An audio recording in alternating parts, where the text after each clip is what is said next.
Good morning. Thank you all for joining me today on such short notice for this critical conversation about our children. I'm excited for the opportunity that's been presented to our students, as this opportunity will allow our students to see, touch, and taste the foundation of American history and government up close in a meaningful, personal way. Two of our goals were instructional leadership and creating a culture of achievement. There's no better example of this than our two advanced placement classes, History and Government, which feature a much more expansive curriculum. The teachers have really put a lot of emphasis in having their students research American history and the symbiotic relationship it has with the role of government. They've encouraged their students to write critical, well-thought-out letters to local politicians, and we were actually surprised by one of the responses that we received, which was from our Honorable Joe Dorr, who's our local representative to Congress. He's invited the students out to D.C. over their spring break this year and to have lunch with him, to get a tour of the Capitol, to experience something really special and unique. In the face of charter schools, the expansion of voucher programs, I think this is significant. We're fighting to retain our academically high-achieving students. To date, we've lost 40 students, which equates to about $200,000 in annual funding. I know you guys realize this, to charter schools and the voucher programs over the last 2 years. In Indiana, we've seen the number of vouchers increase by 47%. When you look at state funding for education has only increased 1.74%, and that has not kept pace with inflation. So when you look at our students, it's really important because a number of our students are minorities, they're lower socioeconomic, and recent trends show that they're the most at risk without an education. The inequality is getting worse. Earnings for the bottom 90% of our population continues to fall. It's, over the last 4 years. When you look at our free and reduced lunch numbers, we're up 10 points relative to where we were 2 years ago. And all research indicates that a better education is perceived as a center point to improving lives and maintaining or attaining the status of middle class.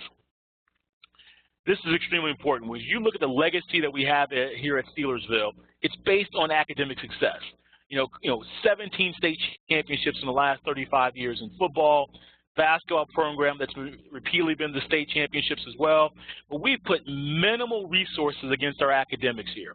The bulk of our focus has historically been to build this legacy of athletics, somewhat at the peril of academics. We haven't invested in on-site resources. We haven't invested in field trips to the same degree, and many of our students see athletics as their only way out of Steelersville.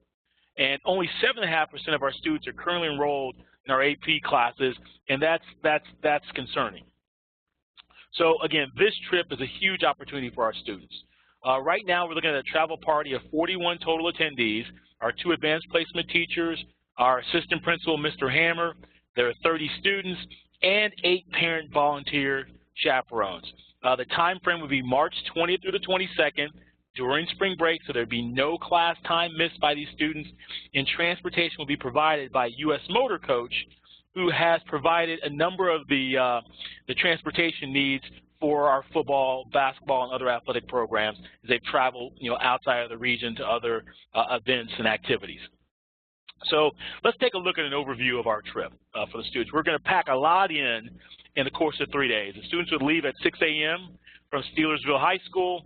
We bus to D.C. and meet with Congressman Joe Dorr and get an opportunity for the students to see the Capitol.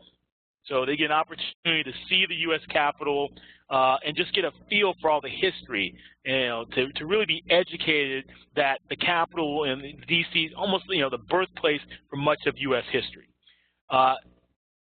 We would then have the students would have an opportunity to see the Martin Luther King Monument. And again, as you look at our student profile, our student demographic profile, an opportunity to see the monument, especially with only being 2 years old, would be spectacular.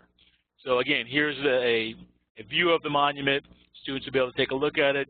We clearly would have some photo opportunities there for the students, and I think it would just be fantastic. We would depart D.C. at approximately 6 o'clock that evening. Students would bus down to Charlottesville, Virginia, check into our hotel, the Cavalier Inn. have a group buffet dinner, and then just to be able to recover. The next day, on Saturday, we're having breakfast, and then we would take a guided tour, leave at 11 for a guided tour of Thomas Jefferson's Monticello, which would just be breathtaking and spectacular. Here's a view, and the students would really get an opportunity to see the home of one of the fathers of the United States, and also his important role in government. See the house, be able to tour the gardens, and also importantly, be able to tour the working plantation and understand, as we've talked about in the Civil War modules, in that kind of 1800 to even the 1880 kind of environment, what was it? What was Virginia like? What were plantations like? What was slavery like? To be able to get a snippet inside that, I think would be invaluable. To hear the stories of the plantation, the story of the slaves, and to be able to see also actually even the housing and the quarters that were actually occupied by the slaves would be fantastic. On Sunday, we would have a guided tour of Thomas Jefferson's University of Virginia. We have a big welcome event and a guided tour of the campus. And again, the most important thing here for the students is many of our students see sports and athletics as their only venue. And so many of our highly achieving students have never really had the opportunity to see a college campus up close, to meet college students and college administration and faculty in a meaningful manner. So we'd have a welcome event.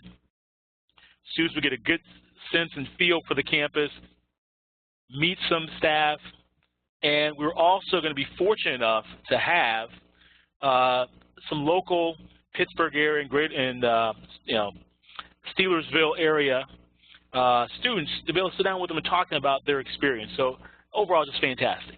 We would depart at 4 o'clock back to Steelersville, arriving back about 8 o'clock in the evening. So what's the budget for this? Right now, total expenses, the motor coach, hotel accommodations, meals, admissions to Monticello, and the background checks for parents cost of $15,766.60. Our funding right now, we have funds for $12,750, and about we have two major grants from our 2100 ledger accounts, one being a grant from the Greater Pittsburgh Urban League, Culture and Heritage, and also a donation from the Steelersville Kiwanis Club. So we have a shortfall right now, a deficit of $3,000, and I see four really viable solutions for that. Using some funds from our rainy day fund, the reallocation of assets from the general fund, the reallocation of funding for a part-time IT technician that I feel I can do without here at the high school, or lastly, seek third-party support via additional local grants. All in all, I think we have a number of different levers and mechanisms to allow us to get to the $3,000. I've been working with our on-site treasurer, Mrs. Smith, to identify these four solutions, and they're ones I think are easily to execute and meet our needs. So in conclusion, I'm looking for approval today to the funding scenarios that have been provided. So I can confirm the trip with our students, and I just want to make sure at this point that if you have any questions.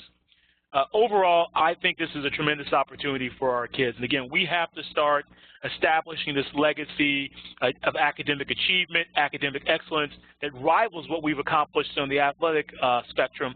And I think this is a great first step and one that will benefit our students immeasurably. And I thank you so much for your time and consideration.